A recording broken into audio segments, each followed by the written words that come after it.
Hello everyone, this is Adam Veg and you are watching Adam's Perspective on Data.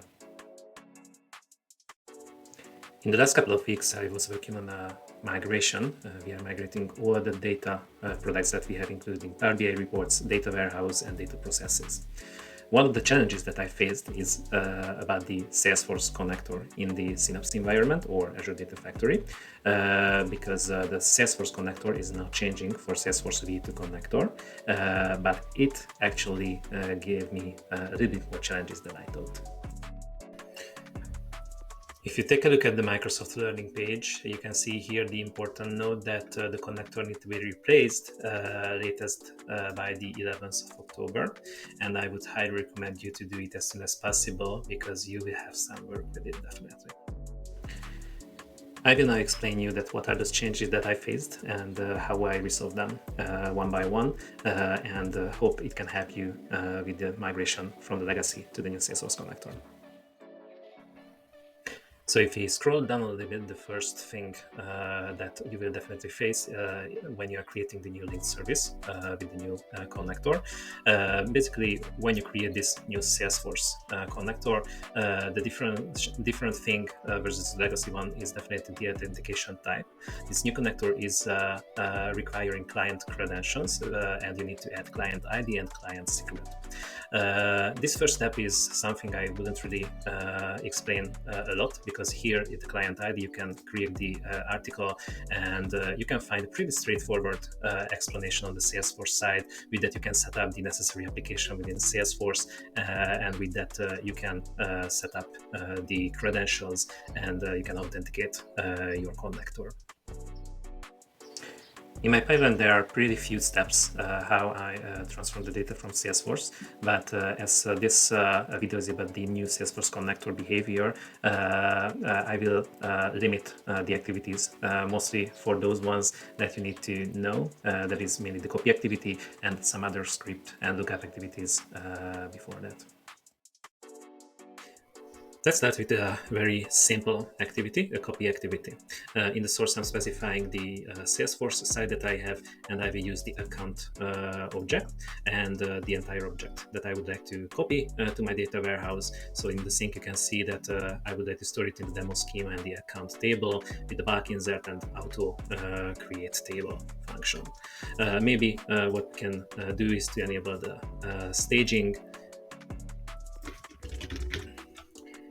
and we can start the debug. Done. We can check how it looks like. So we can refresh the tables, filtering on the demo, and we can see here the demo account object.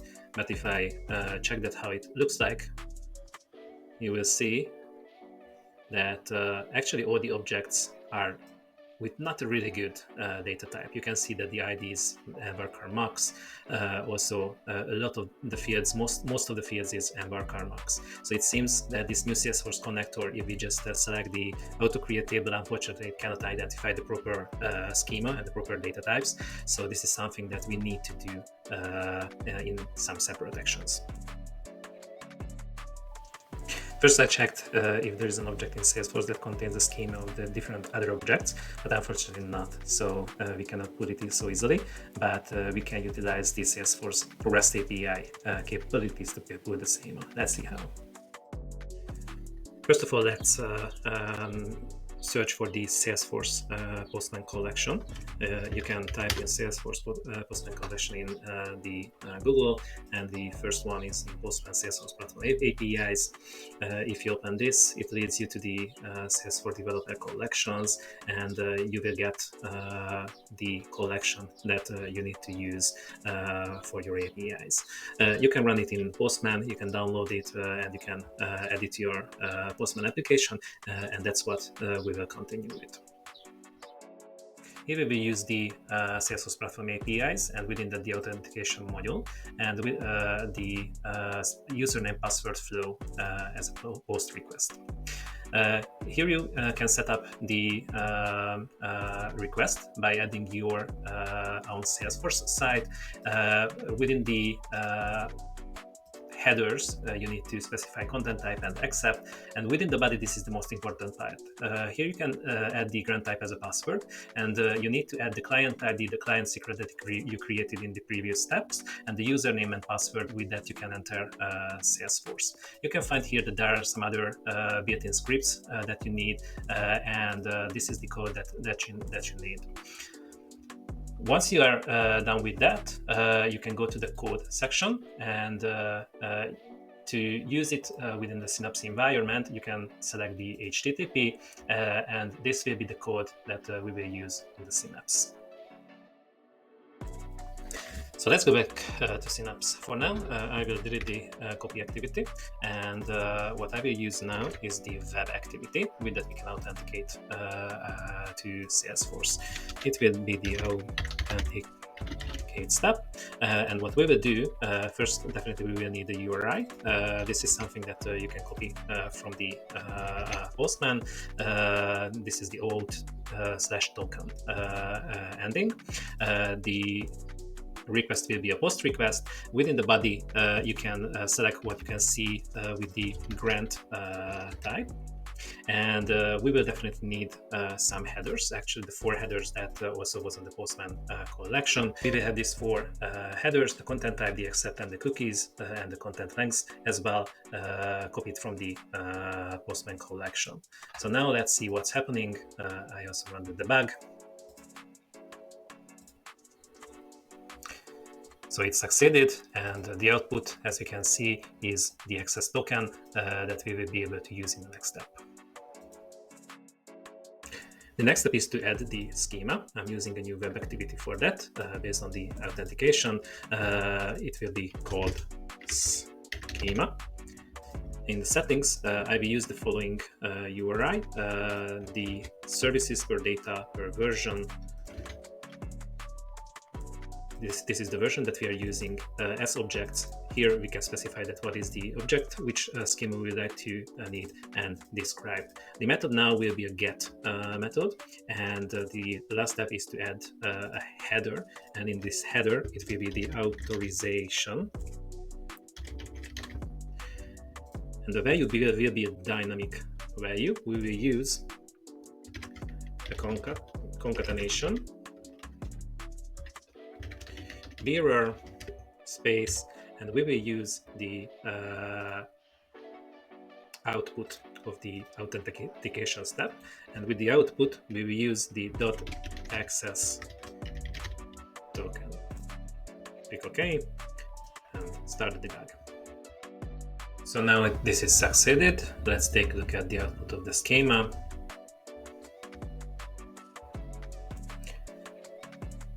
You can see that this is actually a big JSON object. So if we take a look at it in details, we can scroll down a little bit, and here in this section we will find the different fields. So you can find the name of the field here, and the type of the field, and all the other field related lengths, precision, and other metrics that we will need to recreate the schema. In the next step, we need to create an SAS, a SAS token, and SAS URL for one of the folders in our data lake, where we will save this output that we checked in the previous step. So here you can see this is my folder, and I will use the schema folder. If I'm clicking on the dots, I can generate an SAS URI. What I need to do that for the permissions, I need to add the add, create, and write permissions, and the expiry, probably I can expand it to a little bit later. Maybe in the next step I can generate the SAS, and this blob SAS URL that we will need for the next step. So let's create the next web activity step. This will be the save JSON activity. And in the settings, we will use the URL that we copied from the previous step. But here we need to add a minor tweak. So after the schema folder that we specified, we need to add that what should be the file name that we would like to save. That will be the account schema.json. Or we can just keep account.json because we are already in the schema folder. The method will be a put method in this case. And the body will be a dynamic content. We will use the schema output. For this, I click OK. And the last step that we need to add the header, that is the XMS blob type, and that should be block blob. Wow, not that easy, right? But keep up the attention. We are almost there. Our next step will be a copy activity now. So let's pull it to the canvas after the save JSON, and the source will be a new source that we will use. We will select the Azure Data Lake, and within that we will select the JSON. So this will be the schema account, and we'll select the link service, and within the link service we can find the specific folder.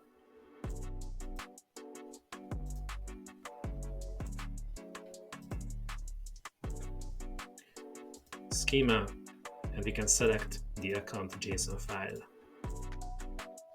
Click OK.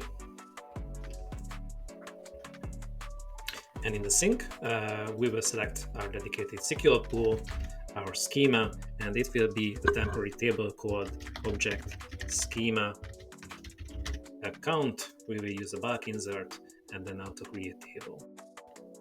Then we should go to the mapping, and we are using the advanced editor here. We need the fields section of the JSON file and start the mapping. Actually, we will need 5 fields, and out of that we can search for the name that is within the fields section. We can select it. We should delete the 0 as we don't want to have only the first row, and also we can delete the fields in the beginning because we are referencing it as a collection reference here above. So here's the name.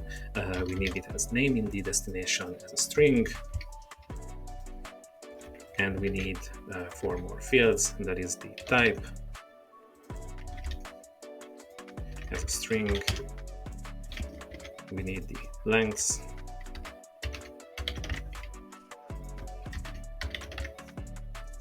as an integer, precision,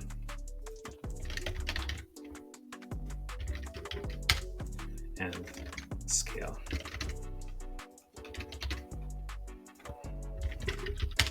And we can debug. As soon as we succeeded, we can find a new table within our table. So if we take a quick look at the table, we can see the necessary columns. That is the name of the field within the schema, the type of it, the length, precision, and the scale that you can see here. I created one more support table. It's called object schema.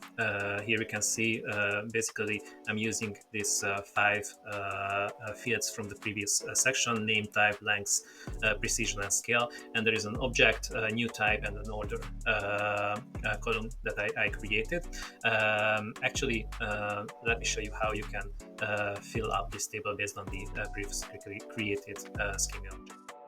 So we are back to the pipeline, and we will now use a script activity after the copy, and this will be the console schema activity.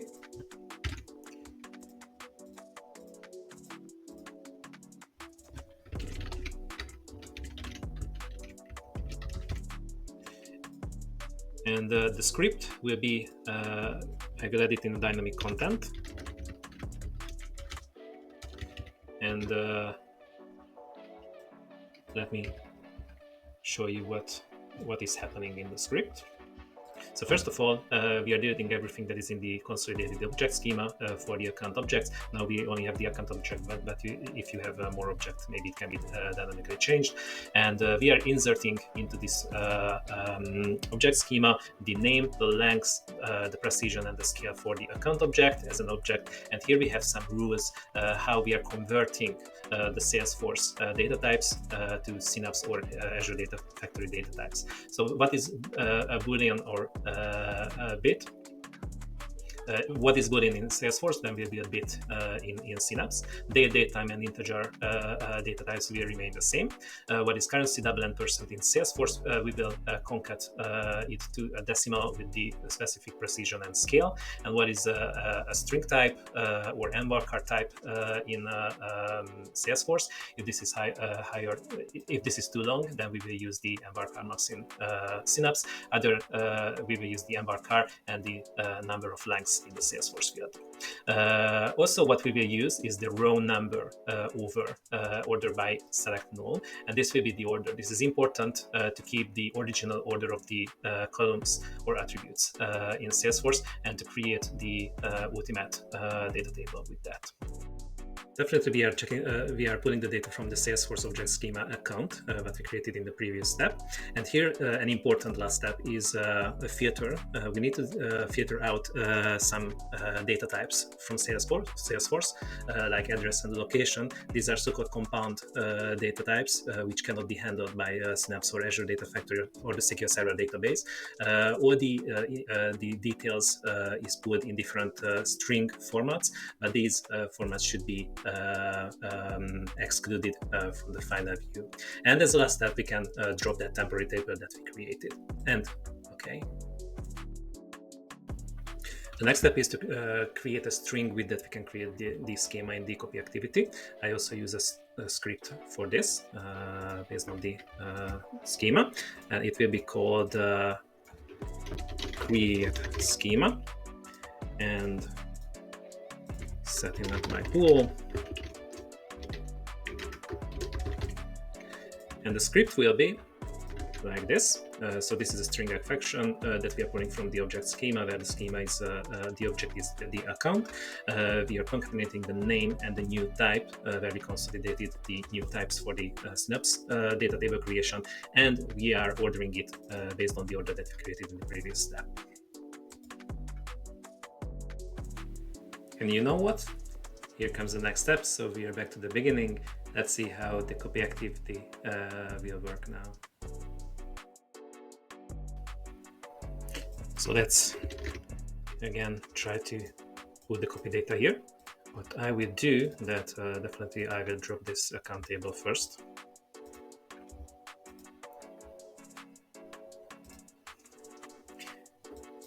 So copy Salesforce account. Again, the source is the Salesforce account is the object that I'd like to copy. I keep the object here, and I'd like to copy it to the demo account. I still would like to use the bulk insert, but now instead of the auto create table, we can scroll it down, and we are adding a dynamic content to the pre-copy script. That will be a concat, and here we will add the create table in the demo dot account, and here we can specify the fields that will be the output of the create schema activity. Definitely we need to split it like this. So here we have the output dot result sets 0 dot rows 0 dot string, and with here we can specify the distribution and the indexing distribution. I'm using round robin for the staging tables and heap. That's it, and then we can run the debug. So the first run had an error. Actually, I did a deploy in the console schema object. So instead of the Salesforce here, I'm using the demo schema. So I go ahead and change it everywhere. It's okay now. And debug again. Finally, everything is succeeded. So if you go to the tables, you refresh it. Let's look at the demo account table. Now, how the accounts look like.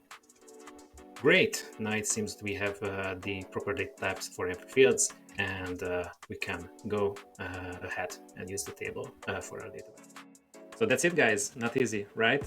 So I would definitely recommend you to not push it to the last days to upgrade the Salesforce connector. You can check out some additional content, some additional tips with the Salesforce connector on my website in the ADF perspective on data.com. So hope you liked it, and check out my website.